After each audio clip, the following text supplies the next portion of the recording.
얼마 전에 한국의 대통령 선거가 끝난 후 대통령 당선자에 대한 한국 매스컴의 의견을 듣고 읽고 했습니다. 관심 많아요. 한국의 경제가 IMF 때보다도 2배나 어려워진 거 아십니까? IMF 때 한국인 한 가정당 부채가 2천만원 정도였습니다. 근데 지금은 한 가정당 4천만원씩의 빚을 외국에 지고 있는 거예요. 그것도 대부분 못 사는 사람들이 다 지고 있지 않습니까? 그러니까 그 빚의 액수는 더 큰 거죠. 거기다 소비 문화는 점점 커져서 4천만의 인구가 2천만 대가 넘는 핸드폰을 사용하고 있다는 게 말이 됩니까? 또 일부 몰지각한 사람들이 명품을 선호하는 비정상적인 소비 형태가 그 소비를 채우기 위한 매춘과 폭력, 절도를 조장하고 있습니다.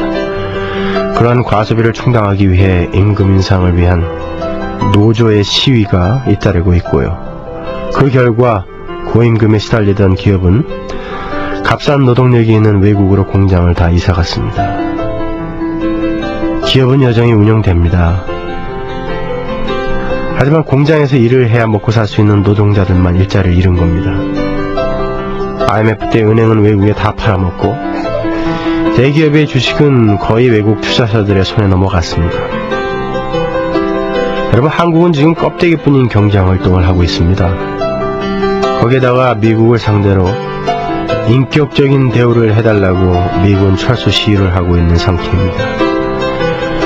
과거 필리핀에 있던 미국의 제7함대가 필리핀 국민들의 시위로 철수해버린 후에 필리핀은 경제적으로 망했습니다. 그리고 필리핀의 섬들은 대부분 알카에다 등 테러 집단과 갱들의 은신처로 되어버렸죠. 여러분, 인격적인 대우는 상대가 자신과 비슷한 경제력과 힘을 가질 때 비로소 가능한 것입니다. 우리 상태는 지금 미국의 입장에서 보면 있으나 마나한 존재입니다. 예전처럼 이대 원력의 냉전 시대에는 한반도가 전략적 요충지였지만은 중국과 미국과 러시아가 경제적 협력 관계에 있는 지금은 한반도는 항구 정도나 빌려줄 수 있을까 아무 이득이 없는 나라입니다. 그런데 한국은 지금 뭔가 착각하고 있는 거예요. 여러분, 저는 예전에 민족과 나라를 위해서 목숨을 걸려고 다짐을 했던 사람이었습니다. 결애라는 말을 들으면 가슴이 뛰어서 한동안 정말 숨을 골라야 할 정도로 그렇게 민족과 나라를 생각했었습니다. 그런데 지금은 아닙니다, 여러분. 지금은 제가 나라를 사랑하지 않는다는 것이 아니라 지금은 우리가 이렇게 우리의 이익을 위해서 데모를 하고 우리의 이익을 위해서 세계의 강국들에게 우리를 왜 인격적인 대우를 해주지 않냐라고 삿대질을 할 때가 아니라는 것입니다. 지금 한국 그 데모대들을 향해서 얼마 전 롱비치의 지역신문에 난 기사는 참 저를 부끄럽게 했습니다. 한국은 지금 필리핀의 길을 가고 있다. 미국은 빨리 한국에서 철수하고 한국 물건 불매운동을 하자. 그게 기사의 취지였습니다. 뭔가 뜨거운 맛을 보여주자는 것입니다. 아무리 지역신문이었지만 한국이 이 상황에서 미국이라는 시장을 잃는다면 정말 가망이 없어집니다. 그런데 지금 미국에 대해서 아주 강성인물이 우리 한국의 대통령이 되셨죠. 그리고 그분이 또다시 대기업의 기업주들을 손볼 것이라고 선전포고를 하셨습니다. 대기업의 기업주들은 이미 해외에 자신들의 기반을 어느 정도 가지고 있습니다. 자꾸 좋으면, 자꾸 쪼여들면 이득도 안 나는 국내 기업과 공장은 정리해버리면 그만입니다.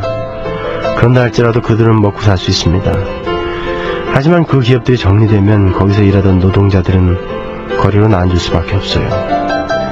지금은 미국이든 일본이든 자존심은 저 밑에 좀 잠시 숨겨두고 열심히 손잡고 일해서 힘을 키우는 것이 한국의 당면 과제입니다. 힘이 생기면 그들은 우리가 요구하지 않아도 우리를 존중해 줄 겁니다. 이 모든 것도 하나님이 그분의 자녀들을 위해서 허락하신 것입니다. 여러분, 그게 믿겨지십니까? 하지만 사실입니다. 하나님은 전 인류에게 관심이 없습니다. 하나님은 하나님의 백성만을 위해서 일하십니다. 여러분, 이것을 여러분 확실히 알아주셔야 돼요. 때로는 회초리로, 때로는 칭찬으로 우리의 신앙에 도움이 되는 방향으로 역사를 이끄시는 것입니다.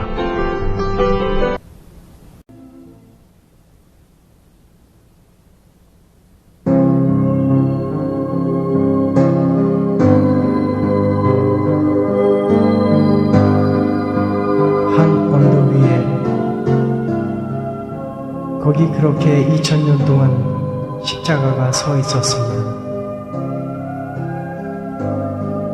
내가 태어나기 전부터 말없이 거기 서 있었습니다.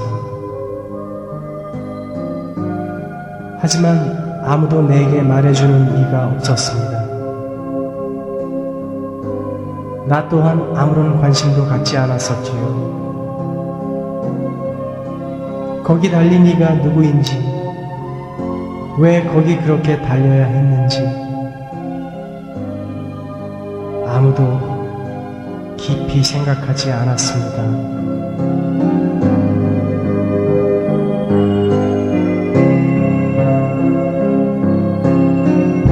오 갈보리 주님 십자가 서 있는 그곳, 내 죽음 형벌 대신 하나님 어린 양 달리신 곳, 모두 다 그곳을 스쳐 지날 뿐 아무도 십자가는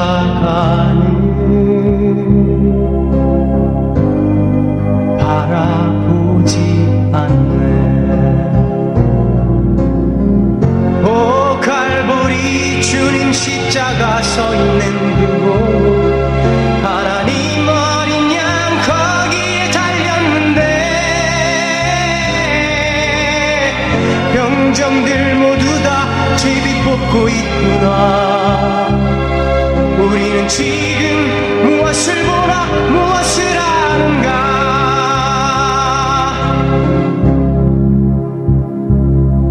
이제라도 생각해 보아야 합니다. 누가 왜 저렇게 달려있는지, 그 십자가와 상관이 없는 사람이 있을까요?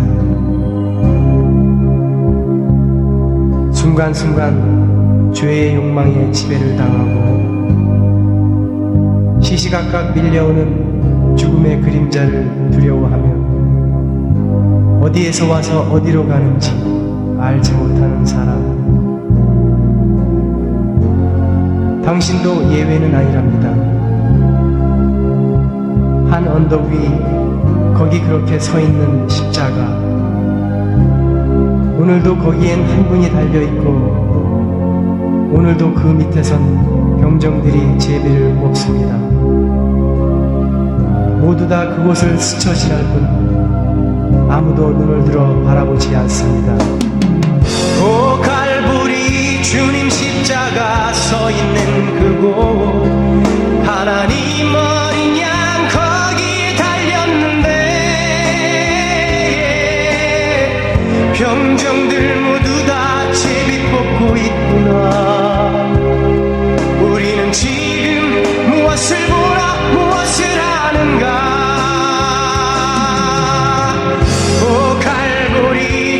십자가 서 있는 그곳, 하나님 어린 양 거기에 달렸는데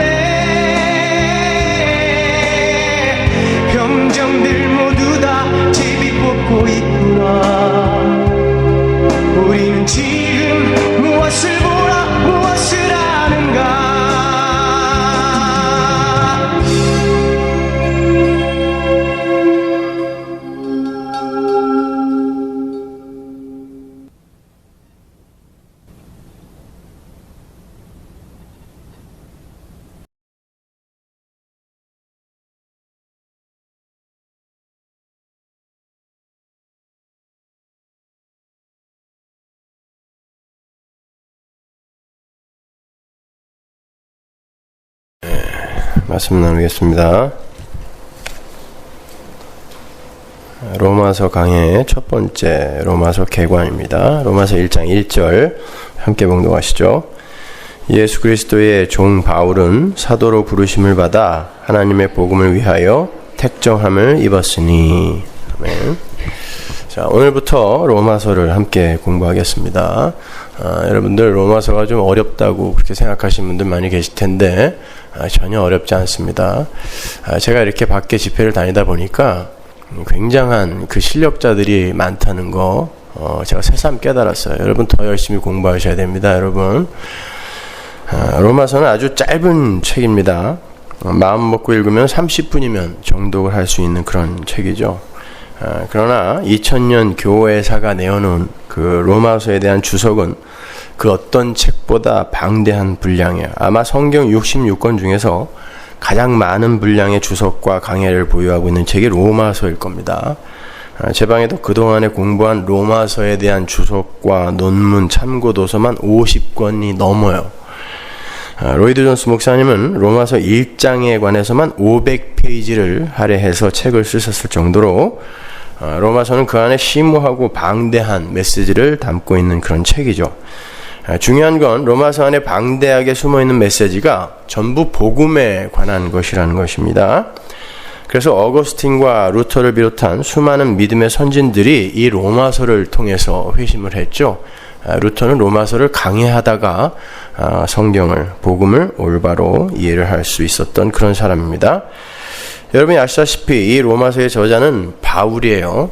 바울에 대해서는 제가 다음 시간에 자세하게 보충 설명을 해드리겠습니다. 그리고 이 로마서의 원수신자는 로마 교회죠. 회람서신이라는 말도 있지만 그냥 로마 교회라 이렇게 알아두시는 게 좋습니다.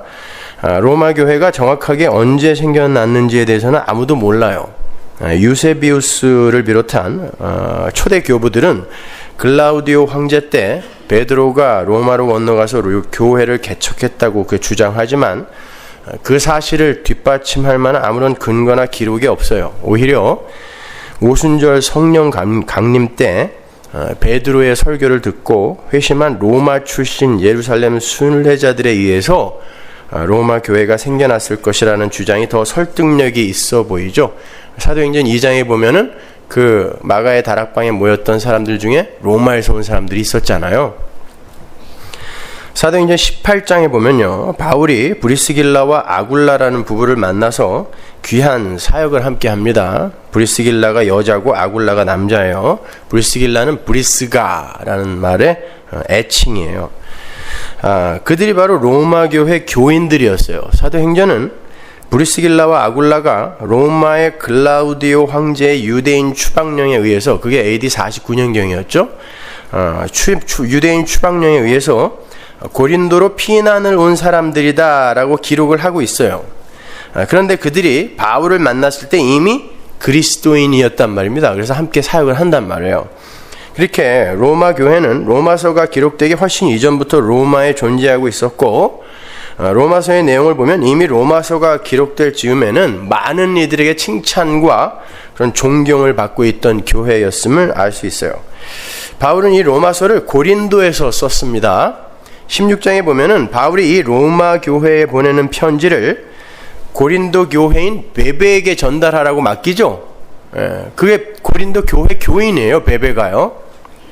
그리고 바울이 그 편지를 쓸 때 거했던 집주인 이름이 가이오란 말입니다. 제가 웹사이트에다가 한번 로마서를 읽고 오라고 이렇게 올렸는데 다 읽고 오셨죠? 가이오가 무난하다 그러잖아요. 그 가이오가 고린도전서 1장 14절에 나오는 그 사람입니다. 사도 바울이 고린도에 가서 전도를 했을 때 그때 회심했던 그 가이오란 말이에요. 뿐만 아니라 당시 고린도 지역의 재무관이었던 에라스도도 나오죠. 에라스도의 문안도 있는 것으로 보아서 로마서는 고린도에서 기록이 된 게 맞아요. 여기 있는 사람들이 문안한다 해놓고 고린도 사람들을 쭉 대잖아요. 1929년에 발견된 고린도 지역에 비문이 있는데, 비문이 있는데 당시 고린도 지역의 재무관이었으며 그 공회당의 관장이었던 그 에라스도의 이름이 거기에 그대로 기록이 되어 있어요. 성경은 한 점의 오차도 없는, 그리고 한치의 실수도 없는 그런 역사적인 사실만 기록해 놓은 책입니다. 이러한 역사적 기록과 정황으로 보아서 로마서는 AD 57년에서 58년 어간에 고린도에서 기록이 된 게 맞아요. 바울은 AD 52년 봄에 가이사랴와 예루살렘에 가서 사역을 했죠. 그리고 돌아오는 길에 안디옥에서 겨울을 보낸단 말입니다. 그 후에 AD 53년에 에베소로 가서 3년간 목회를 합니다. 에베소에서 아침 저녁으로 그냥 설교만 하잖아요. 그리고 AD 57년 말기에 고린도에서 석 달간을 보내요. 이게 사도행전 20장 3절에 나와요. 사도행전 20장 16절을 보면 바울이 그 다음 해 오순절 안에 예루살렘에 도착하려고 힘썼다라는 그런 대목이 나와요. 따라서 바울은 AD 58년 봄 오순절 이전, 바로 그 이전 고린도에 머물 때, 석 달 동안 고린도에 머물 때 그때 로마서를 쓴 거란 말입니다. 그렇다면 왜 바울은 이 로마서를 로마 교회에 전달한 것일까? 단순히 로마에 가서 사역을 하고 싶었다면 베베에게 그냥 간단한 서신을 전했으면 될 텐데 왜 이렇게 장황하게 복음을 다 설명하여 이렇게 긴 장문의 편지를 보냈던 것일까? 로마서 15장을 보면요, 바울은 그의 에베소 목회가 2년 이상 계속되고 그 성과가 주변 지역에 상당한 영향을 미치게 되었을 때 자신의 그 선교 장소를 다른 곳으로 옮겨야 할 필요성을 느꼈다는 걸 우리가 알 수 있어요. 15장으로 한번 가볼게요. 22절. 그러므로 또한 내가 너희에게 가려 하던 것이 여러 번 막혔더니 이제는 이 지방에, 고린도죠, 그죠? 이 지방에 일할 곳이 없고 또 여러 해 전부터 언제든지 서바나로 갈 때에 너희에게 가려는 원이 있었으니, 서바나는 스페인이죠. 그때 당시에 여기가 땅 끝인 줄 알았던 곳이거든요. 이 땅 끝까지 이르러 복음을 전하라 그랬으니까 거기 가면 끝날 줄 아는 거예요. 그래서 로마를 거쳐서 서바나로 가려고 이제 했던 거죠. 24절. 이는 지나가는 길에 너희를 보고 먼저 너희와 교제하여 약간 만족을 받은 후에 너희의 그리로 보내줌을 바람이라. 너희가 파송해 달라는 거예요. 서바나로. 바울은 로마에 가는 것이 그의 최종 목적이 아니라 로마를 지나서 스페인 지역까지 가기를 원했어요. 따라서 안디옥 교회와 같은 그런 전도 활동 기지가 필요했겠죠. 바울은 당시 땅끝이라고 여겨졌던 스페인으로 전도를 하러 가기 위해서 로마 교회를 잘 교육하고 훈련시켜서 전도 활동 기지로 활용하려고 했던 것 같아요. 24절에 보면 너희의 그리로 보내줌을 바람이라 라고 기록이 되어 있잖아요. 그러니까 잘 훈련시켜서 전도 활동 기지로 삼아서 거기서 파송을 받고 싶었던 것입니다.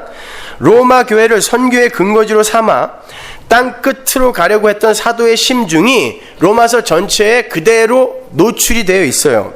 그래서 그가 20여 년간 가르쳐왔던 그 복음을 로마 교회에 자세하게 설명을 함으로 해서, 이 로마서는 사도 바울이 60세 즈음에 쓴 책이거든요. 그 로마 교회에 자기가 20년간 가르쳐왔던 복음을 자세하게 설명을 함으로 해서 그들을 자신의 사역에 동참토록 준비시키려는 의도에서 로마서를 썼던 거예요. 그런데 로마서 15장 30절 이하에 보면 사도 바울이 로마로 가기 전에 먼저 유대를 방문할 것이라고 하면서 뭔가 불길한 징조를 예감한 듯한 그런 뉘앙스를 풍기는 글을 써요. 기도해달라 그러죠. 네, 유대로 갈 건데 거기서 살아날 수 있도록 기도해달라 그런단 말입니다. 한번 볼까요? 30절. 형제들아, 내가 우리 주 예수 그리스도를 말미암고 성령의 사랑으로 말미암아 너희를 권하노니 너희 기도에 나와 힘을 같이 하여 나를 위하여 하나님께 비로. 그러니까 여러분, 남들에게 날 위해 기도해달라고 수시로 부탁하셔야 돼요. 날 위해 기도해줘 라고 사도 바울도 이렇게 부탁하잖아요. 나로 유대에 순종치 아니하는 자들에게서 구원을 받게 하고 나 거기서 죽지 않게 해달라는 거예요. 또 예루살렘에 대한 나의 섬기는 일을 성도들이 받음직하게 하고. 결국 바울은 로마에 가지 못하고 사슬에 묶인 죄인이 되어서 로마로 향하게 되죠. 따라서 우리는 사도 바울이 예루살렘에서의 불길한 일을 예감하고 혹시 자기가 어떻게 되더라도 로마 교회가 자신의 유지를 따라서 땅 끝까지 복음을 전파하는 복음의 중심이 되어주기를 원하는 마음에서 거의 유언장처럼 비장한 마음으로 이 편지를 쓴 거예요. 그러니까 유언장에다는 뭘 써야 되겠어요? 내가 그동안 가르쳤던 거, 앞으로 가르칠 것에 대해서 자세하게 써야 될 거 아닙니까? 로마서가 그렇단 말입니다. 그러므로 이 로마서는 사도 바울이 마치 유언장을 쓰듯 장엄하게 복음의 핵심을 목숨 걸고 총력을 기울여서 기록한 책이라 할 수 있는 거예요. 그래서 로마서 하는 거예요. 실제로 로마는 바울의 사후에 로마가 전쟁용으로 구축해 놓은 그런 비아 아피아, 그 도로 있죠? 비아 아피아. 그게 2,800km예요. 서울에서 부산까지가 몇 킬로예요? 400km밖에 안 돼요. 근데 2,800km가 되는 도로를 이미 그때 구축해 놨단 말입니다. 비아피아. 그 비아피아를 통해서 복음을 세계로 흘려보내는 역할을 했어요. 하나님이 어떻게 그런 걸 다 준비시켜 놓고 복음을 거기서부터 빵 터뜨렸는지 정말 신묘막측하지 않습니까? 하나님의 일이에요, 그것이. 당시 로마는 세계의 수도라 할 수 있는 그런 곳이었어요. 그냥 세계의 수도였어요, 로마가. 그래서 팍스 로마나. 팍스 로마나라는 말이 그냥 전 세계 사람들에게 그냥 공통어처럼 쓰였단 말입니다. 모든 길은 로마로 통한다라는 말이 있을 정도로 그 비아 아피아가 잘 발달되어 있었어요. 그 도로로는 전투용 전차가 서로 이렇게 비껴갈 수 있도록, 비껴갈 수 있을 만큼, 그러니까 두 대가 함께 다닐 수 있을 만큼 아주 훌륭한 길이었어요. 그 길로 바로 사도 바울이 자신의 이 피를 짜서 기록을 한 이 로마서의 복음이 전해진 거예요. 로마 교회에 간 이 복음이 그대로 그 길을 따라 전해진 것입니다. 그걸 지금 여러분이 배우는 거예요. 바울이 이방인의 사도죠. 여러분은 이방인입니다. 그러니까 사도 바울의 이 교리와 신학을 여러분이 잘 배우셔야 돼요. 뭐 다른 복음서도 똑같은 이야기를 하고 있기는 하지만 특히나 이 사도 바울의 서신서는 여러분이 잘 공부하셔야 돼요. 그 중에서도 로마서. 이 로마서의 핵심 단어를 세 가지로 추리면 의, 디카이오죠, 그죠? 의, 그리고 구속, 아폴리트로시스, 구속, 그리고 화목제물, 힐라스테리온이라고 할 수 있어요. 의, 구속, 화목제물. 우리는 로마서를 공부하는 내내 그 하나님의 의와 성도의 구속, 그리고 화목제물 되신 예수 그리스도에 대해서 이제 확실하게 공부를 하게 되는 것입니다. 오늘은 먼저 이 로마서가 어떤 구조로 의와 구속과 화목제물이라는 중요 주제를 설명하고 있는지 로마서의 전체 구조를 간략하게 살펴보고 마치겠습니다. 로마서 1장을 피세요. 그리고 다음 주에 제가 이 원고를 나눠드릴 테니까 원고를 보면서 다시 한번 또 로마서를 읽으세요. 자, 로마서는 바울이 자신을 복음을 위해 택정함을 입은 사도로 소개하면서 사도가 전할 복음은 하나님이 선지자들을 통하여 그의 아들에 관하여 성경에 미리 약속하신 것이다 라는 말로 시작하죠. 그게 2절입니다. 보세요. 성경을 보시면서 따라오세요. 그 자세한 단어들에 대한 설명은 제가 다음 시간부터 아주 구체적으로 설명을 해드릴 거니까 오늘은 개괄적인 걸 한번 살펴보잔 말이에요. 자, 따라서 앞으로 전개될 사도의 복음의 그 핵심은 약속을 따라 세상에 오신 아들이라는 걸 이제 전제하는 거예요. 아들에 관한 거예요. 로마서 전체를 꾹 짜서 한 덩어리로 만들면 하나님의 아들 예수 그리스도예요. 하나님의 아들 예수 그리스도. 바울 사도는 복음을 모든 믿는 자에게 구원을 주시는 하나님의 능력이 된다라고 이야기하죠. 16절이에요. 보세요. 모든 믿는 자에게 구원을 주시는 하나님의 능력이래요. 그게 복음이래요. 17절에는 복음이 구원의 능력이 될 수 있는 건 복음에는 하나님의 의가 나타나 있기 때문이다 라는 것을 명확하게 기록을 하고 있죠.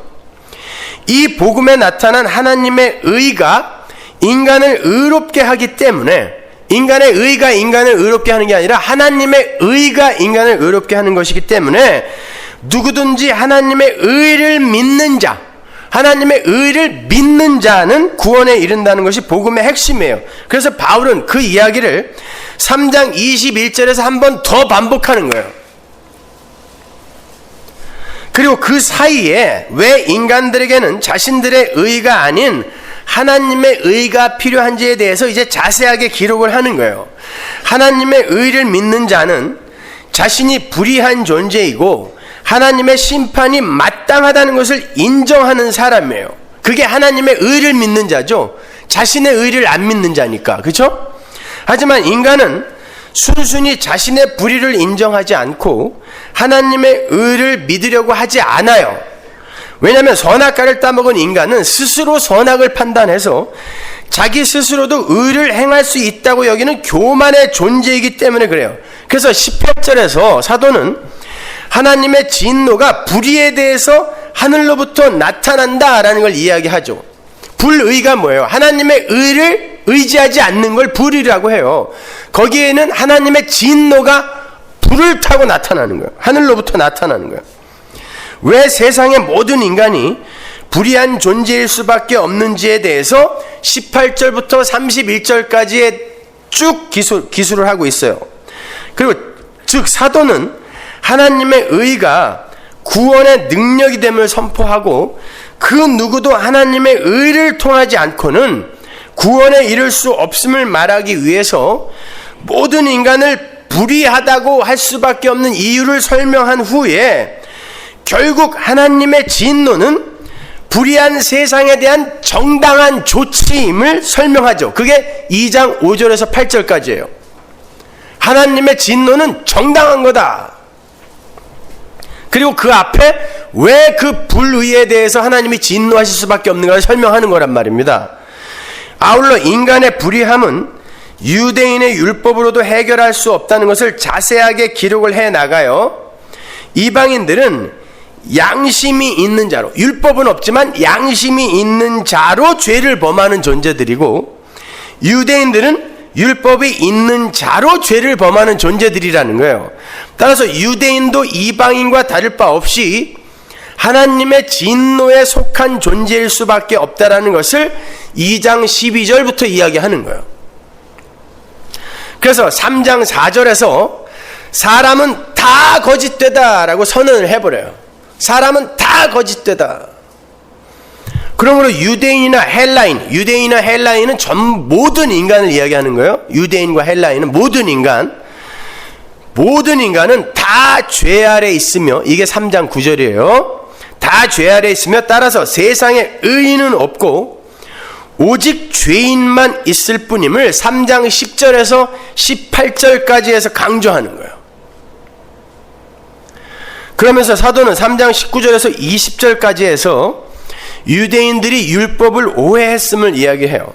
로마 교회의 구성원은 대부분 이방인들이었거든요. 대부분 이방인들이었지만 그 속에는 디아스포라 유대인들도 꽤 있었어요. 그래서 그 유대인들에게 또 할 이야기를 하는 것입니다. 사도는 율법이 인간의 입을 막고 온 세상이 심판 아래 있음을 인정할 수밖에 없도록 죄를 깨닫기 위한 기능으로 준 것이지 인간을 의롭게 하기 위해서 주어진 게 아니다라는 것을 차근차근 설명해요. 그리고 다시 1장 17절에서 선포했던 그 복음의 핵심인 하나님의 의에 대해서 말하고 인간은 그 의를 믿는 믿음으로만 의롭게 될 수 있다는 것을 3장 21절에서 31절까지 해서 확인 도장을 꽝 찍는 거예요. 이게 복음이라는 거예요. 그리고 이제 거기에 대한 예로 4장에서는 유대인들의 위대한 조상인 아브라함을 이야기하면서 아브라함도 하나님의 약속을 믿은 믿음으로 의롭게 된 것이지 행위로 인한 것이 아님을 이야기해요. 그게 4장입니다. 아브라함은 하나님이 시키시는 일을 잘해서 그 대가로 의롭다 칭함을 받은 게 아니라 그저 약속하신 하나님의 말씀을 믿음으로 그 믿음에 의해 의로운 자가 되었다는 거예요. 그러니까 제가 여태까지 설교 시간에 설교한 모든 게 로마서에 그대로 다 있는 거예요, 사실은요. 그리고 5장에서는 하나님의 의로 오신 그 예수님을 믿는 그 믿음의 사람이 하나님과 어떤 관계에 있는가를 이야기해요. 즉, 믿음으로 의로워진 상태가 어떠한 것인지에 대한 설명이 5장인 거예요. 그것은 다름 아닌 하나님과의 화평이죠. 왜? 율법을 열심히 지켜서 내가 의로움에 도달하겠다라고 하는 사람은 하나님이 미울 거 아니에요. 하기 싫은 거 억지로 하게 했으니까. 근데 하나님이 준비하신 의를 믿음으로 의롭게 된 사람은 어떤 상태로 가겠냐고요. 그분이 너무 고마울 거 아니에요. 그러니까 화평하게 된단 말입니다. 그게 5장의 이야기란 말이에요. 모든 인간은 그들의 불의함으로 인해서 하나님과의 화평이 깨어진 상태에 있었어요. 그래서 그 누구도 하나님께 나아갈 수가 없습니다. 하지만 예수님이 의가 되심으로 그 의를 믿는 믿음의 사람에게는 하나님과의 화평이 이루어진 거라는 거예요. 그리고 점점 그분과 이제 화목하게 되는 거예요. 그러니까 여러분의 신앙생활을 통해서 하나님과 친해져야 되지, 그분은 별로 안 좋은데 그냥 그분이 시키는 걸 안 하면은 지옥 보낸다 그러니까 억지로 하는 그런 신앙생활이면 안 된단 말이에요. 근데 대부분 그렇게 하고 있다니까요. 그러니까 그분이 계신 천국에 안 가고 싶은 거예요. 그분과 친한 게 아니라 내가 뭔가를 업적과 공로를 내놓아서 내 열심과 자격과 조건을 바탕으로 내가 천국에 이르겠다고 하는 이 인간들의 교만이 하나님과의 관계를 점점 멀어지게 하는 거란 말입니다. 그게 기특한 게 아니라. 그래서 여러분은 은혜를 먼저 공부해야 되는 거예요. 신자는 믿음으로 말미암아 내 영광이 아니라 하나님의 영광을 바라고 즐거워할 수 있으며 믿음으로 인해서 환난 중에서도 인내하며 소망을 가지고 살아갈 수 있는 존재가 되었다는 거예요. 그게 로마서 5장 2절에서 4절까지예요. 이것은 법의 세계가 아닌 놀라운 은혜의 세계예요. 이 은혜의 세계를 가능하게 한 게 뭐다? 믿음이다. 이 이야기를 계속 전개해 나가고 있단 말입니다. 믿음이라는 게 믿음, 행위가 아니라 믿음. 그래서 믿음이 있는 신자는 예수님의 은혜를 더욱 풍성히 알아가야 돼요. 그런데 이 은혜는 인간의 불의와 죄의 현장에서 더욱 풍성히 드러나게 돼요. 이게 5장 20절이죠. 그래서 사도는 한 사람으로 인해서 세상에 죄가 들어왔고 그 죄로 인해 사망이 들어왔으며 모든 사람이 사망에 이르게 되었음을 말하는 것으로 그 5장 후반부의 단락을 시작하는 거예요. 그 5장 12절이잖아요. 사도는 이렇게 반복하여 인간의 죄를 지적하고 설명해요. 우리가 주의해서 읽어야 할 것은 사도가 앞부분에서 죄를 말하는 건 왜 인간은 하나님의 의가 나타나지 않으면 안 되는 존재인지를 말하기 위해서고요. 5장에서 다시 죄에 대해서 언급하면서 모든 인간이 사망에 이르렀음을 말하는 건 예수 그리스도의 은혜의 풍성함을 드러내기 위함이에요. 하지만 죄가 은혜의 풍성을 드러난다고 해서 성도가 고의로 죄에 거하는 건 있을 수 없다. 그럴 수 없느니라. 이게 6장 1절이란 말이에요. 왜냐하면 하나님과 화목된 관계에 있는 신자는 이제 죄에 대하여는 죽고, 영적으로는 죽었지만 현실에서는 죽어가고 있고, 그죠? 죽어져 가고 있고, 또 하나님에 대하여 산자가 되었기 때문에, 영적으로는 살았지만 산자로 되어져 가는 과정을 겪고 있기 때문에 죄에 거하면서 내가 은혜를 더 많이 받아야지 이런 발상 자체를 할 수 없다는 거예요. 그건 은혜가 왕노릇하는 자가 아니라는 거예요. 그래서 5장 마지막 절에서 그 은혜의 왕노릇을 이야기하고 6장 1절에서 은혜가 왕노릇하는데 어떻게 너희가 은혜를 더 받겠다고 죄를 더 짓겠다고 할 수가 있겠느냐. 그건 그럴 수 없느니라 라고 이야기하는 거예요. 그럴 수 없느니라. 거기에 대해서는 제가 지난 그 비유 마지막 강해 때 자세하게 설명해 드렸죠. 자, 사도는 신자가 더 이상 죄에 매이지 말아야 하는 것을 7장에서 남편이 죽어서 다른 남자에게 시집간 여인으로 비유하여 설명을 해요. 그러니까 같은 이야기를 계속 반복하여 자세하게 구체적으로 설명해 주는 거예요. 즉 신자는 죄로부터 해방이 되어서 예수께 속한 자로서 죄의 열매가 아니라 하나님을 위해 열매 맺는 존재라는 거야. 그게 7장 4절이죠. 근데 왜 내 삶 속에서는 이렇게 죄에 대한 열매가 자주 맺히고 있지? 이런 올바른 고백이 이 순간 여러분 안에 있어야 돼요. 여기서는 이렇게 이야기하는데 어떻게 내 삶 속에서는 이렇게 자꾸 죄에 대한 열매만 자주 맺혀지는가? 높아시면서 말씀드립니다만 성경에서의 죄란 단순히 사건화된 도덕적, 윤리적, 사회법적 위반만을 이야기하는 게 아닙니다. 그것만을 이야기하는 게 아니라 하나님 절대 의존적 존재로 지어진 인간이 자기 주장, 자아 숭배, 자아 실현, 자아 확장의 삶을 추구하는 걸 이야기해요. 따라서 죄에서 해방이 된다는 건 자아 숭배에서 해방이 되어서 자기 부인의 자리로 내려가게 되는 것을 이야기해요. 그렇게 하나님께서 여러분 자신에 대해서 신뢰를 할 수 없게 만들어 가는 거, 부인시켜 가는 게 성령의 열매예요. 근데 안타까운 건 그리스도를 믿는 믿음의 사람에게서 여전히 죄가 보인다는 거예요. 그것은 우리의 실존적 경험을 통해서도 이미 증명된 거죠. 그렇게 죄의 세력은 신자가 예수를 믿는다고 해서 사라지는 게 아니에요. 즉 예수를 믿는다는 건 죄로부터 완전히 벗어난 존재가 됨을 의미하는 게 아니란 말이에요. 성도는 여전히 죄 가운데 있어요. 따라서 사도가 7장에서 다시 죄를 언급하는 건요, 계속 로마서를 읽다 보면 사도가 계속 죄 하여튼 죄에 대해서 엄청나게 이야기를 해요. 이게 사도 바울의 설교 한 편이라고 생각해 보세요. 그 전체가 죄예요, 죄. 근데 설교 시간에 죄에 대한 지적이 없으면 그건 가짜인 거예요.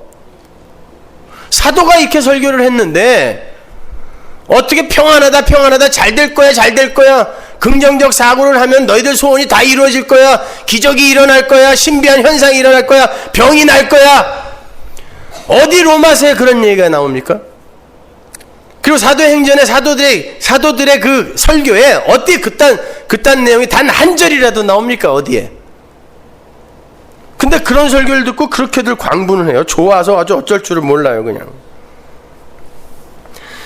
사도가 7장에서 이렇게 죄를 언급하는 건 신자 안에서 여전히 죄가 강력하게 역사하고 있다는 실상을 보게 하기 위해서인 거예요. 그러니까 6장까지에서는 인류의 보편적인 죄에 대한 지적과 하나님의 은혜라는 해결책에 관한 기록을 하고 있는 것이라면 7장은 이미 죄의 문제에서 해결을 받았다고 하는 신자들 안에서 여전히 꿈틀대는 죄의 문제에 대한 기술인 거예요. 그러니까 7장 이후부터는 우리 이야기란 말입니다. 여전히. 사도는 7장 15절에서부터 23절에서 마음은 선을 원하는데 원하는 선을 행하지 않고 악을 행하는 것이 신자의 실상이다라는 걸 정확하게 지적하고 있어요. 그게 우리의 실존적 경험적 모습이란 말이에요. 그럼에도 인간들은 자신들이 얼마나 불가능하며 추악한 죄인인지를 인정하지 않는단 말입니다. 내가 왜 죄인이야, 내가. 그러나 믿음은 신자로 하여금 이러한 자기 실상을 보게 하고 오라 나는 공고한 사람이로다 이 사망의 몸에서 누가 나를 건져내랴. 이게 7장 24절이잖아요. 이 고백을 하게 만든다라는 거예요. 무엇이? 믿음이요. 믿음이 바로 그 고백을 하게 만든다는 거예요. 이 고백과 함께 신자는 예수 그리스도로 말미암아 하나님께 감사할 수 있는 것이요. 오라 나는 공고한 몸이로다 누가 이 사망의 몸이 뭐예요? 살인자가 죽여버린 그 시체가 나에게 꽁꽁 묶여있는 상태, 그게 사망의 몸이잖아요. 나에 대한 자각이 신자의 자기 자각이 바로 그렇게 되어진단 말이에요. 야, 이건 사망의 몸이구나, 이거. 아이, 더러워서 못 끌고 다니겠네. 이런 자각이 있어야 돼요. 그때 필연적으로 성도에게 오는 게 뭐겠어요? 예수 그리스도의 십자가를 붙들 거 아닙니까?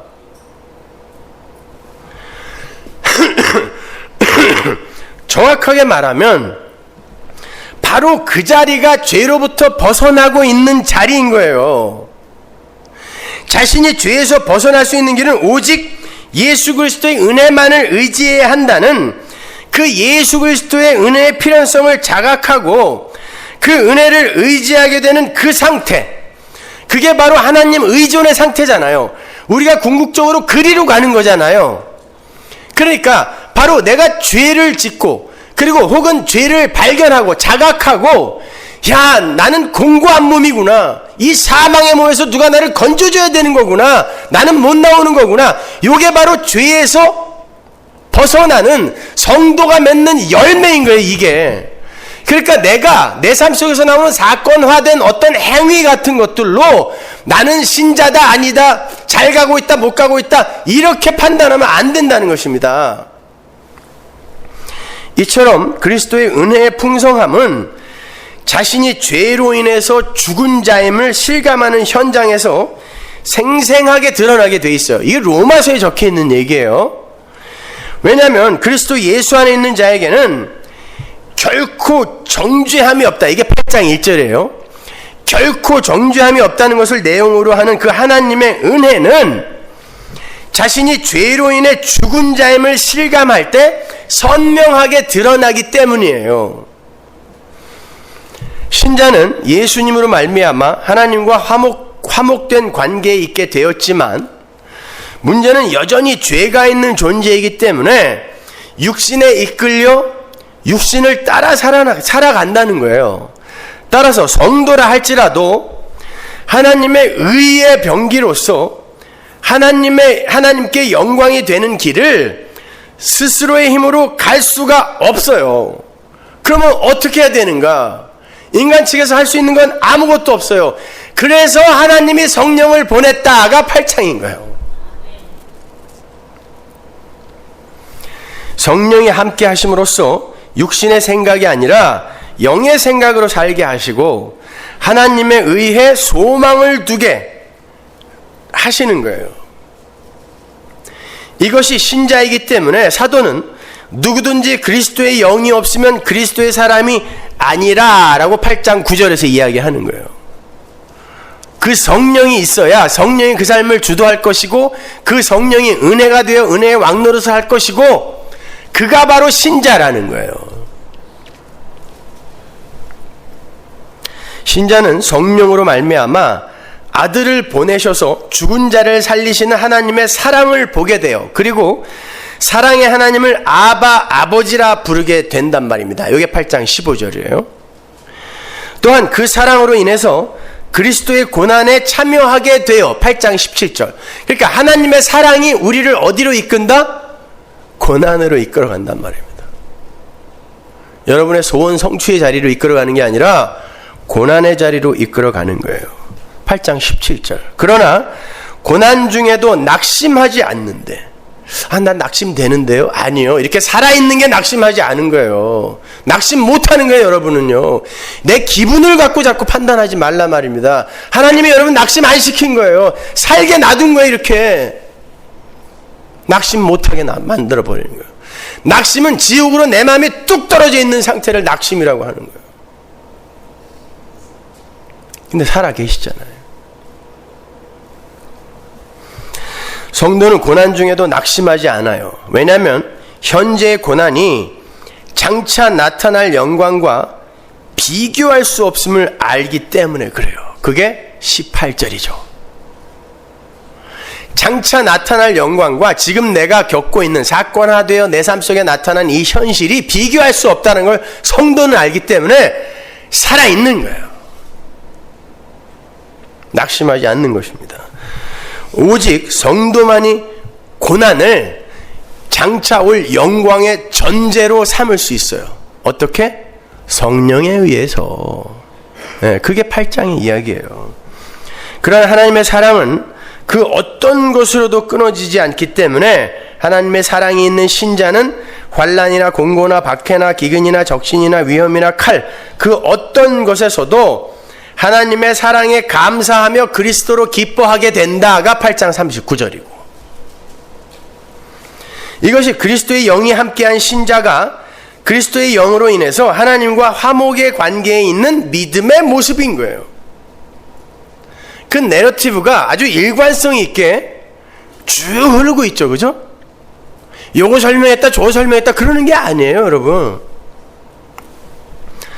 그리고는 드디어 하나님의 선택과 유기의 교리가 등장해요. 이러한 신자는 자기 자신이 하나님을 선택해서 되어지는 게 아니라 언약에 의한 하나님의 선택의 결과다라는 거예요. 이게 9장이에요. 하나님께서 야곱은 사랑하고 에서는 미워하였다 하신 것처럼 이미 작정된 일이라는 거예요. 9장 13절. 선택과 편의, 유기의 교리가 이중예정론이라고 그러죠. 칼빈의 교리에 따르면 그 선택과 편의, 유기의 교리가 로마서에 그대로 드러나 있단 말입니다. 인간의 자질과 조건, 그리고 인간 측에서 내어놓은 선을 따라 택한 것도 아니고 자녀를 삼으신 것도 아니다라는 거예요. 이미 뱃속에 있을 때 구별이 되어버렸다라는 거예요. 그건 창세전에 이미 결정났다는 것입니다. 로마서 9장의 이야기예요. 그렇다고 해서 인간은 하나님의 선택과 유기에 대해서 하나님이 불의하다고 반문할 수가 없어요. 사도 바울은 그렇게 질문이 나올 걸 이미 알고 있었어요. 그래서 거기에 대한 대답도 9장에서 쫙 설명한단 말입니다. 니들이 그럴 수 있다고 생각해? 아니야. 니들은 원래 다 지옥 갈 자들이었어.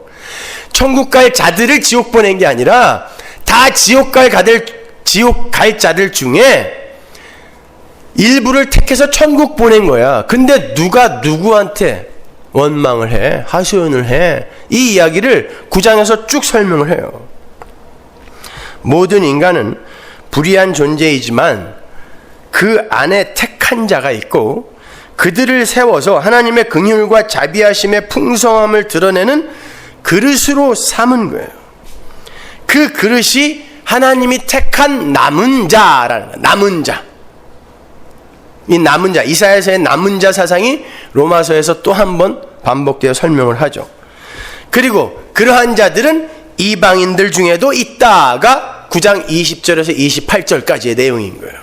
이방인 중에도 있고 유대인들 중에도 있다. 남은 자는 모든 그 교회의 보편성이죠.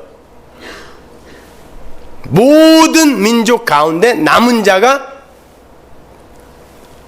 두루두루 분포되어 있다라는 거예요. 어떤 민족과 혈통, 그것으로 남은 자가 결정되어지는 게 아니다라는 거예요. 이처럼 신자는 이미 나기도 전에 택하심을 따라 된 거기 때문에 자신의 신자됨에 대해서도 자신의 의를 자랑할 수 없죠. 이미 여러분은 나기 전에 결정이 되어서 나온 거잖아요. 그럼 여러분의 삶 속에서 신자다운 자의 삶이 나온다고 해서 그게 여러분의 자랑이 될 수 있어요? 없어요? 왜 이렇게 자랑들 하세요? 근데 예배당안에 이렇게 잘난 인간들이 많아요. 안 된단 말입니다. 그건 하나님의 열심에 의한 하나님의 열매인 거예요. 긍휼히 여길 자를 긍휼히 여기시고 불쌍히 여길 자를 불쌍히 여기시는 하나님의 은혜. 이게 9장 15절이잖아요. 이처럼 신자는 끝까지 자신의 공로를 내세울 수 없음을 아는 사람이에요. 이게 자기 부인의 절정이죠. 내가 한 건 아무것도 없군요. 그래서 요한계시록에서 24장로가 교회가 하나님께 면류관을 벗어서 드리는 거예요. 거룩하다, 거룩. 이거 내 거 아니네요. 내 거 아니네요. 하나님이 씌워주는데 내 거 아니네요 하고 다시 벗어 하나님께 드리는 거죠. 그게 성도란 말입니다. 성도는 그 자리로 지어져 내려가는 거예요. 이미 말씀드린 것처럼 신자는 하나님의 영광과 능력과 그분의 속성과 하신 일을 드러내는 그릇이에요. 그릇. 하나님의 일을 드러내는 그릇이란 말입니다. 그릇이 뭘 생산해낼 수가 없다니까요. 그렇다면 신자에게서 일어나는 모든 일은 다 하나님의 열심에 의해 격발이 되는 일이에요. 그런데 어떻게 신자가 자기의 업적과 공로를 스스로 챙겨 가질 수 있겠습니까? 신자는 믿는 자입니다. 믿음이 있는 자. 그래서 히브리서 기자가 신자의 믿음을 가리켜서 믿음은 바라는 것들의 실상이요 보지 못하는 것들의 증거다라고 이야기한 거예요. 그 진술은 두 가지 측면에서 아주 중요한 메시지를 담고 있는 것인데, 그 하나가 여러분이 아시는 것처럼 신자의 믿음은 보이지 않는 것을 실체와 실상으로 받아들이게 되는 능력이다라는 것이고, 그게 하나라면 다른 하나 더 중요한 게 있어요. 신자의 믿음이 어떻게 현상화되어 나타나는가, 거기에 대한 메시지를 담고 있거든요. 사람들이 첫 번째 메시지에 대해서는 잘 알고 있는데 두 번째 메시지에 대해서는 잘 모르고 있는 것 같아요. 그건 신자 안에 들어있는 믿음은 바라는 것들의 실상이라고 그랬죠. 그리고 보지 못하는 것들의 증거라고 그랬죠. 그러니까 신자 안에 들어있는 믿음은 하나님의 선물로 주어진 거죠. 선물로 주어진 거고, 그 선물은 보이지 않는 하나님 나라에 관한 것이기 때문에 눈에 보이는 실상이나 증거로 현상화되어 나타나지 않는다는 뜻이에요. 우리가 눈에 보이는, 눈에 나타난 어떤 현상과 어떤 증거로 저 사람은 믿음이 있다 없다 이렇게 판단할 수 없다는 거예요. 왜? 믿음은 바라는 것들의 실상이고 보지 못하는 것들의 증거이기 때문에 눈에 보이는 것들에 한정되어 있는 우리의 이성으로 믿음을 판가름할 수 없다는 뜻이에요. 그러니까 기도 좀 한다고 저 사람 믿음이 있어, 착한 일 좀 했다고 저 사람 믿음이 많아, 이런 식으로 이야기하면 안 된다는 게 히브리서의 이야기인 거예요.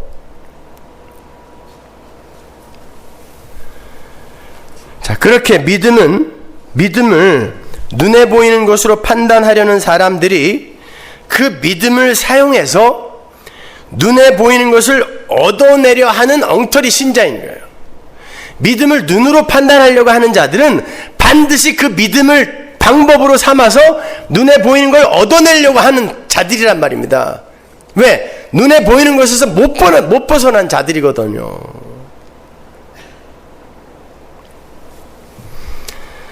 믿음은 예수와 십자가의 필연성 앞에 그냥 납작 엎드려서 항복하게 만드는 거예요. 따라서 예수님의 오심과 그분이 지신 십자가는 누가 참된 하나님의 백성인간을 가려내는 하나님의 일이었던 거예요. 누가 하나님의 백성인간을 가려내는 하나님의 일, 그게 십자가예요. 이스라엘은 자신들이 아브라함의 후손이기 때문에, 그리고 열심히 율법을 지키고 있었기 때문에 하나님의 참된 백성이라고 여겼어요. 사실 하나님의 백성은 아브라함의 씨가 아니라 이삭, 즉 하나님의 약속으로 선택받은 사람이죠. 그게 십장이란 말이에요. 아브라함의 후손이 다 아브라함의 후손이 아니라, 그게 이스라엘이 아니라 이삭의 후손이라야 이스라엘이다, 이렇게 이야기하잖아요, 10장에서. 그게 무슨 말이에요? 이삭은 원래 없음이잖아요. 마른 막대기 같은 자들에게서 어떻게 생명이 나요? 그건 없음이에요. 없음인데 하나님의 약속에 의해 있음이 되어버린 이삭, 그 이삭처럼 하나님의 선택에 의해 이 땅에 뿌려진 자들, 그들이 이스라엘이라는 거예요. 그 모형으로 민족적 이스라엘이 교보제로 사용된 거란 말입니다. 그러니까 민족적 이스라엘은 아무 의미가 없는 거예요. 그 이야기가 10장에 자세하게, 아주 친절하게 설명이 되어 있는 거예요. 그렇다고 해서 그래서 이스라엘이 예수님을 죽이게 된 거고, 그 예수님을 죽인 이스라엘이 버림을 당하는 이런 그림이 역사 속에 그려진 거라는 거예요. 하나님에 의해 선택된 자들이 어떻게 버려집니까? 그러면 하나님의 전지전능이라는 속성이 흠이 가잖아요. 어떻게 하나님이 선택한 게 버려집니까?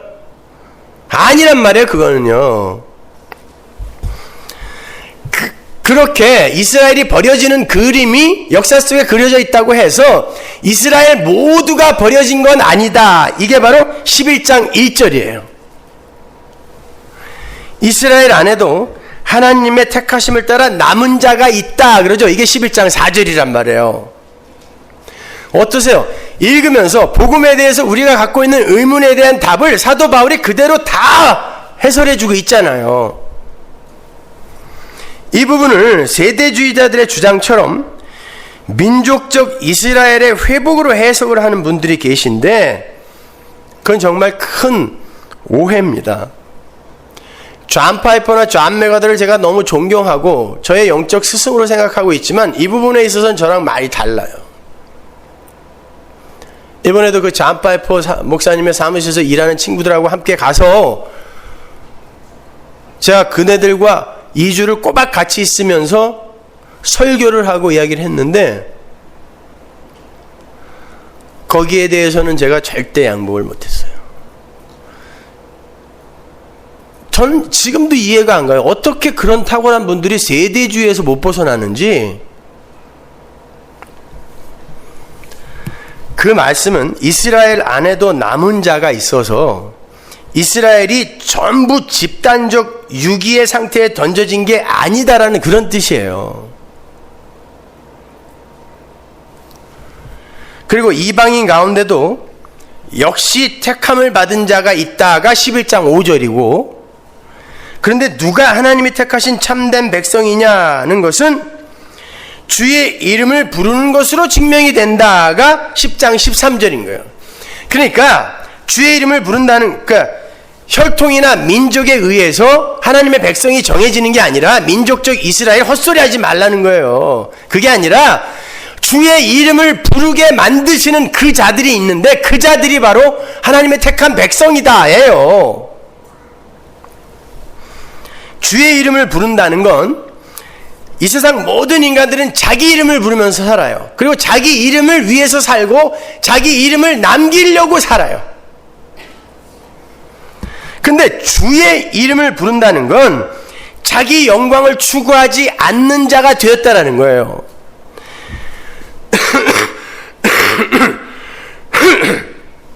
성령에 의해서 자기의 이름을 잃어버린 자들, 자기의 이름을 다 잊어버리고 예수라는 이름으로 여러분은 하나님 앞에 가는 거예요. 그래서 작은 예수들로 하나님 앞에 서는 거거든요. 그래서 주의 이름으로 기도도 하고 주의 이름으로 아버지를 부르는 거예요. 내 이름으로 가면 다 죽어요. 내 이름은 지워버리세요. 사람은 죽어서 이름 남기는 거 아니에요. 그런 격언은 잊어버리세요. 얼렁. 성령에 의해서 자기의 이름을 잃어버린 자들, 즉 자기 부인의 과정을 통과하게 되는 자들이 자기 이름이 아닌 주의 이름을 부르게 되는 거예요. 그 자들이 바로 하나님의 택하심을 입은 자들이다가 11장이에요. 지금 속으로 난 여전히 이렇게 내 이름을 부르면서 내 이름을 위해서만 살고 있고 내 영광만을 위해서 살고 있는데 그럼 난 가짜인가? 이렇게 생각하실 분들 계실 거예요. 아니요. 하나님의 영광만을 위해서 살고 하나님의 이름만 부르는 삶을 사는 건 우리의 최종 목적지란 말입니다. 그리로 지금 차근차근 밀려가는 거예요, 여러분이요. 그래서 여러분의 인생 속에 여러분이 감히 상상하지도 못한 일들이, 사건들이 막 터져버리는 거예요. 그리고 나를 지근지근 밟아 아래로 밀고 내려가시는 것입니다. 성도는 그렇게 구원을 얻기 위한 수단으로 주의 이름을 부르는 게 아니라 왜 주님이 구원의 능력일 수밖에 없는가를 알았기 때문에 주의 이름을 부르게 되는 거예요. 신앙생활 동안에 성도는 그걸 배우게 되는 거예요. 경험으로, 삶을 통해서. 이것이 하나님이 택한 남은 자고 그리스도의 영이 함께한 참된 백성인 거예요. 자, 이게 11장이에요. 이제 신자는 하나님의 의로 구원받은 자로서 의의 정신을 세상에 나타내야 돼요. 이것이 이웃 사랑이고 그것을 몸으로 드리는 산제사라고 그러죠. 그죠? 12장 1절 2절이에요. 사도는 12장 전체에서 구원 얻은 하나님의 백성의 삶이 어떤 삶으로 지향되어지는지에 관해 설명을 해요. 새 마음으로 사는 새 사람은 성령으로 사는 삶을 지향하게 된다는 말이에요. 바로 그러한 마음으로 세상을 대하라라는 거예요. 그래서 사도는 성도가 사회와 정부에 대해서 어떠한 태도를 취해야 하는가에 대해서도 구체적으로 설명해 주죠. 세금 꼬박꼬박 내라. 너희들아 거기서 빠져나오려고 하지 마라. 이런 얘기들을 구체적으로 해줘요. 상위 권세에 복종해. 그런 건 아무것도 아니라는 거예요. 아무것도 아니라는 거예요. 아니 세금 내면은 로마가 그걸로 우리를 핍박할 텐데 괜찮아 그래도 내.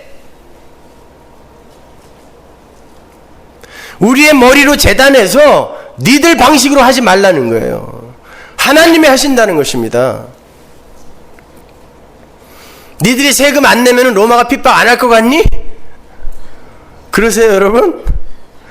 여러분의 머리로 생각한 걸 그대로 실행에 옮기면 여러분이 이 세상 속에서 세상과 구별되어지지 않는 그러한 삶을 살 수 있을 것 같으세요? 못 삽니다. 그냥 하나님이 하라는 대로 하면 되는 거예요.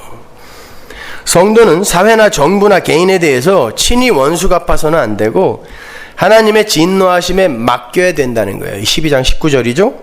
그게 바로 성령 받은 자에게서 서서히 그러나 필연적으로 격발이 되게 되는 성경적 의미의 사랑이라는 거예요. 그렇게 성도는 자신만을 향해 있던 사랑을 자기 부인의 과정을 거치면서 점차 놓게 되는 거고 그것이 하나님과 이웃에게로 이제 나누어지게 되는 거예요. 여기로만 쏟아지던 내 자기 사랑이 이제 얘에 대해서 자꾸 실망하게 되고 이거는 죽은 거구나 라는 걸 알게 되자 밖으로 조금씩 나누어지게 되는 것입니다. 가짜들은 어때요? 끝까지 나만 사랑해요. 끝까지 내 자식만 사랑해요. 끝까지 우리 교회만 사랑해요.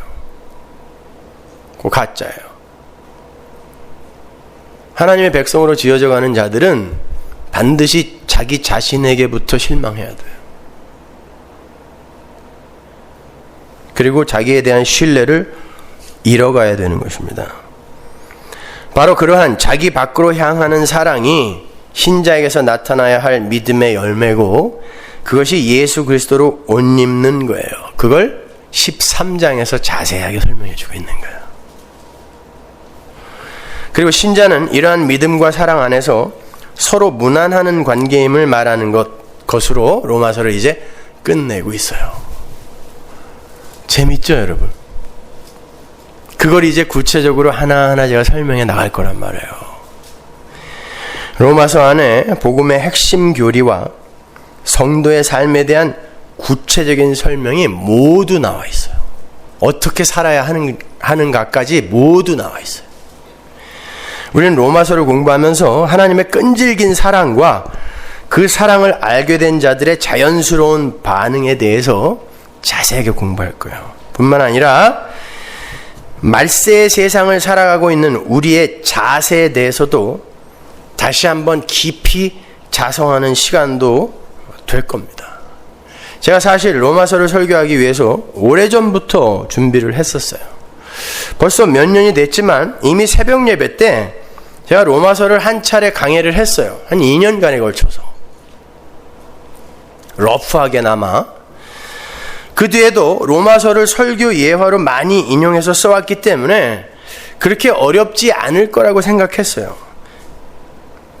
사실 조금 흥분이 되기도 했어요. 왜냐하면 제가 제일 자신 있는 게 로마서였거든요.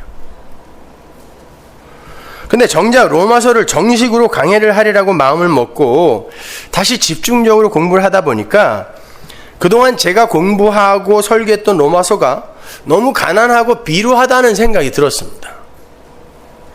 제가 로마서 강의를 하겠다고 마음을 먹고 설교 준비를 하는 시간 외에 틈틈이 예전에 여러 차례 읽었던 로이드 존스 목사님의 로마서 강의 전권을 다시 한번 다 읽어보기도 했고 제임스 몽고메리 보이스 목사님의 로마서 강해 그리고 칼 바르트의 로마서 또 루터와 칼빈의 로마서에 관한 책들, 심지어 크리소스톰의 로마서 주석까지 읽어봤거든요.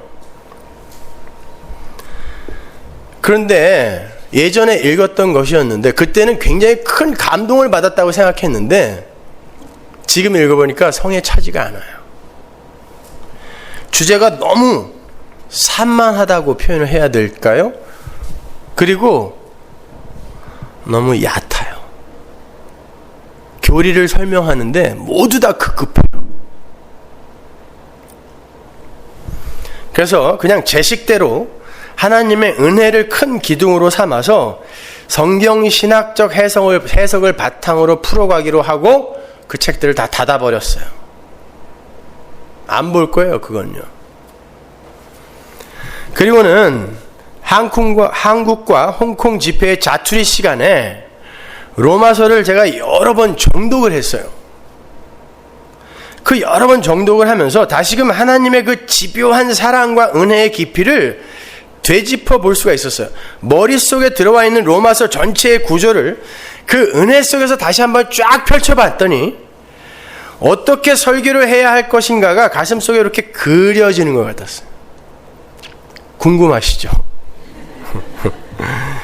이제부터 따분한 교리의 총합인 것처럼 보이는 로마서를 할 수 있는 한 제가 아주 쉽고 명료하게 설명할 거예요. 로마서에는 예화도 제가 좀 많이 써서 여러분들이 더 쉽게 이해할 수 있도록 제가 애를 쓸 겁니다.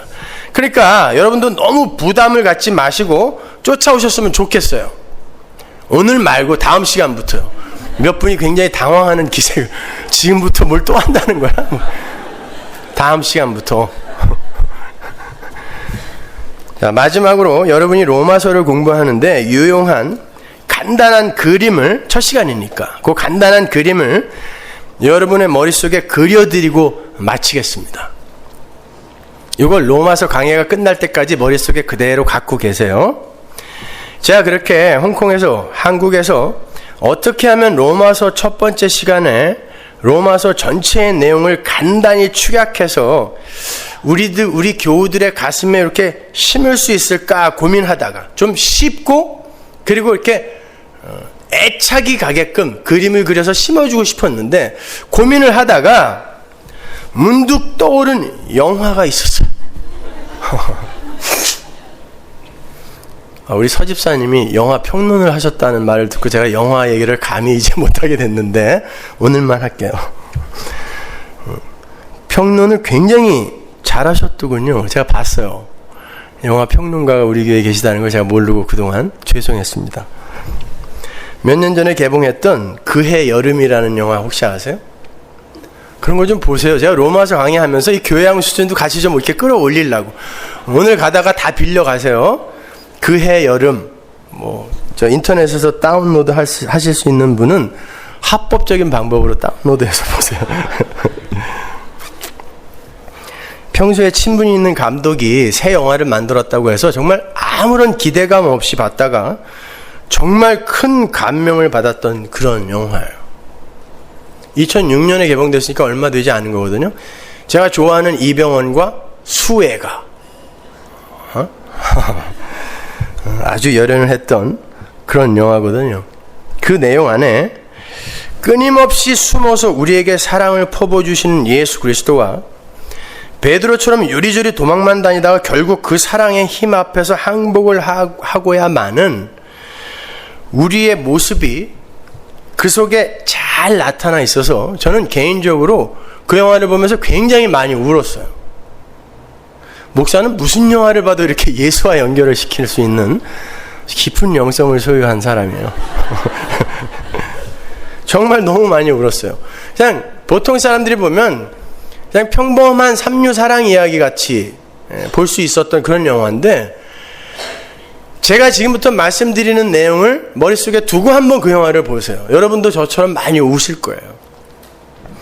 대충 줄거리를 이야기하면 박정희 군사독재 시절이 최절정에 이르는 1969년을 배경으로 대학을 다니던 아주 부잣집 아들 윤석영, 이 이병헌이 연기를 했던 역할인데 윤석영이 여름방학 때 농촌 봉사활동을 가서 그 마을 도서관 사서로 있는 그 서정인, 수예요.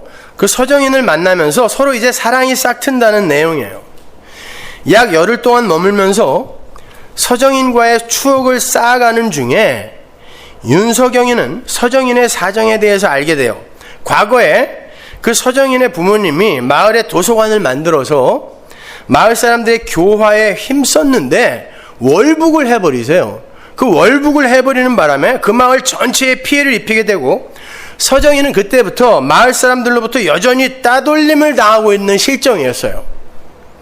서정인은 바로 그 도서관을 지키고 있었던 거예요. 아버지가 만든 도서관을.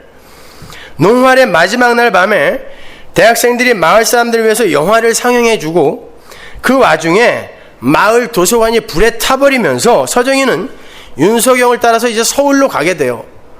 거기에 이 얽히는 이야기들이 정말 애틋하죠.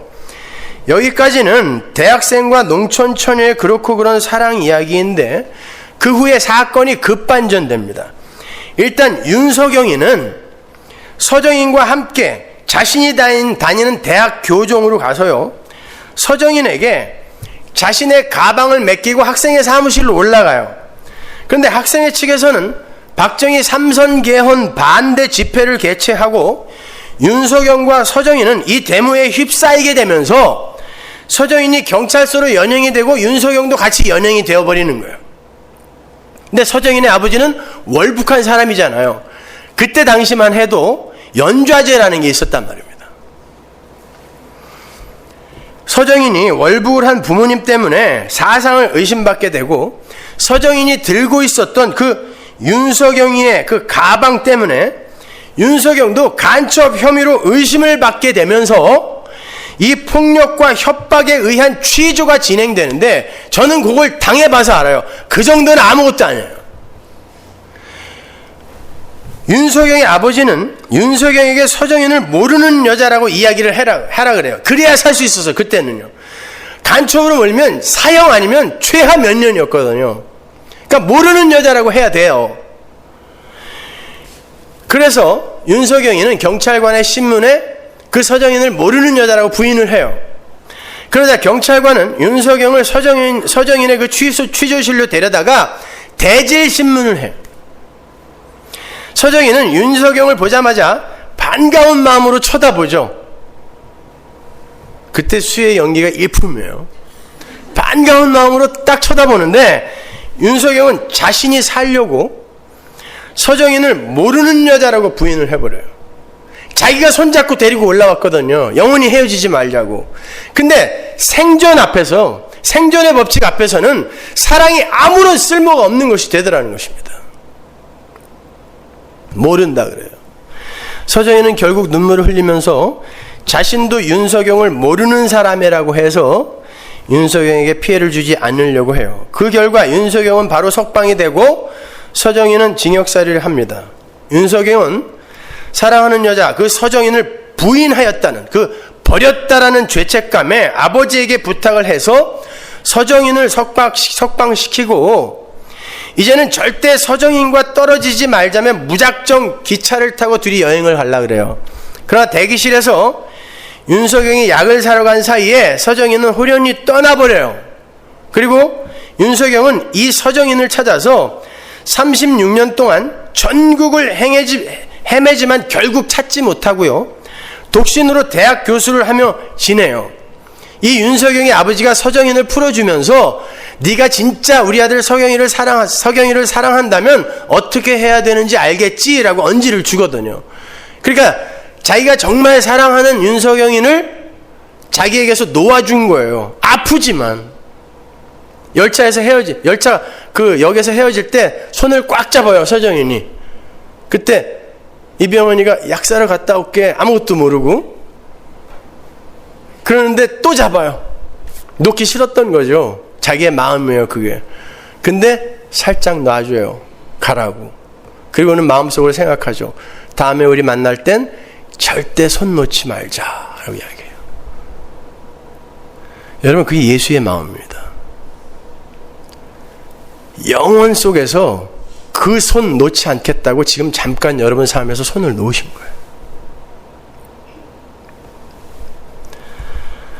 그러다가 방송국에 다니는 제자를 통해서 편백나무 잎으로 만든 카드를 보게 돼요. 서정인의 행적을 이제 추적을 하죠. 서정인이 자신과 헤어진 후의 행적을 윤석영이 알게 돼요. 물론 서정인은 죽었습니다. 그리고 영화는 막을 내려요. 처음에 이 영화를 봤을 때 뭔가 씁쓸한 여운이 남았었어요. 생존의 법칙 아래에서는 사랑의 힘도 무용지물이 되더라는 그런 아쉬움 같은 것일 거였을 거예요. 그런데 곰곰이 생각을 해보니까 그렇게 생존의 법칙 아래에서 산산이 부서져버린 인간의 사랑 맞은편에서 그 초라하고 연약한 모습까지도 품어 안고 사랑해주는 진짜 사랑이 그 속에 숨어 있었어요. 이건 물론 저의 추론이에요. 인간에게서는 그런 사랑이 나올 수 없는 거니까.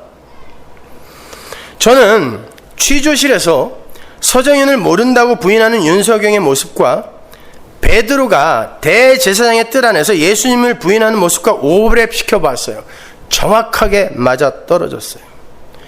윤석영은 서정인을 사랑한다고 자신했던 사람이었어요. 그래서 손을 잡고 서울로 올라왔던 거거든요. 윤석영이가 농활이 끝나고 서울로 올라오려고 기차를 타요.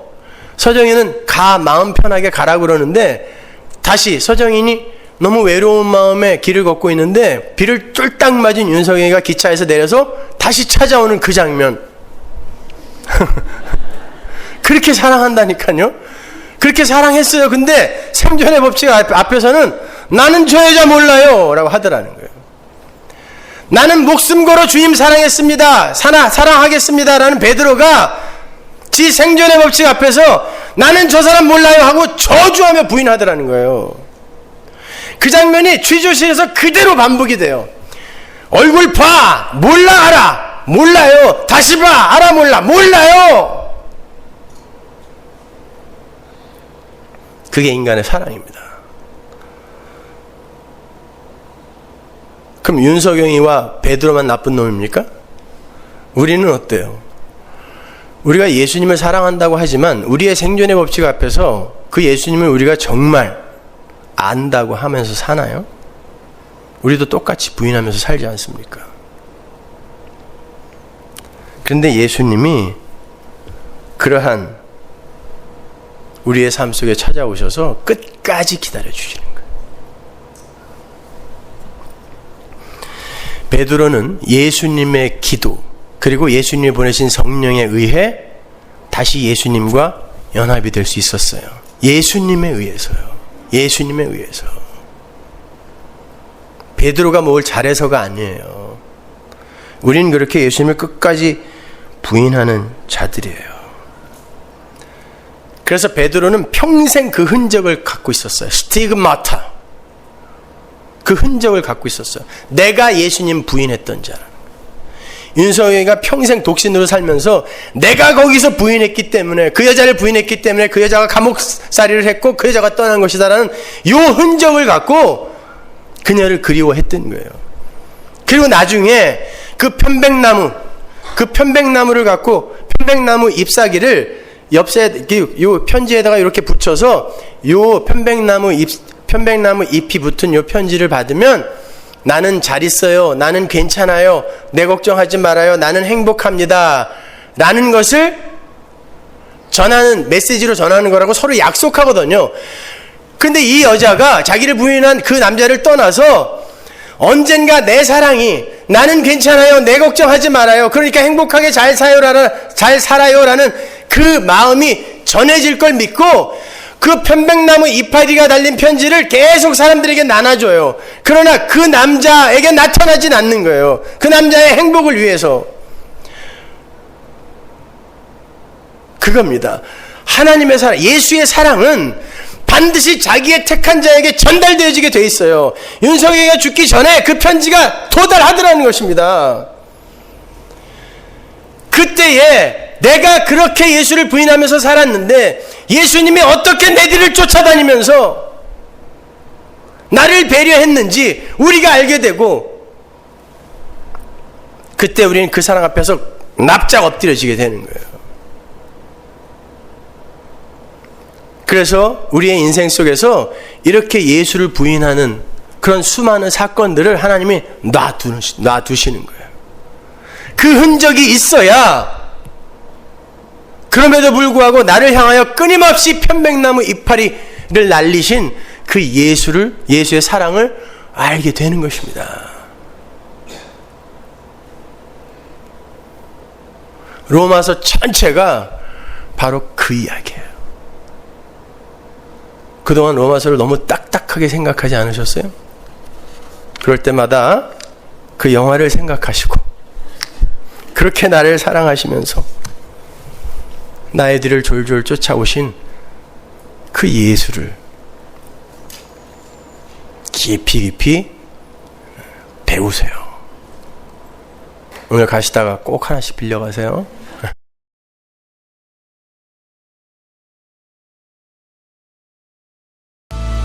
우리 보좌 앞에 모였네. 함께 주를 찬양하며 하나님의 사랑 그 아들 주셨네.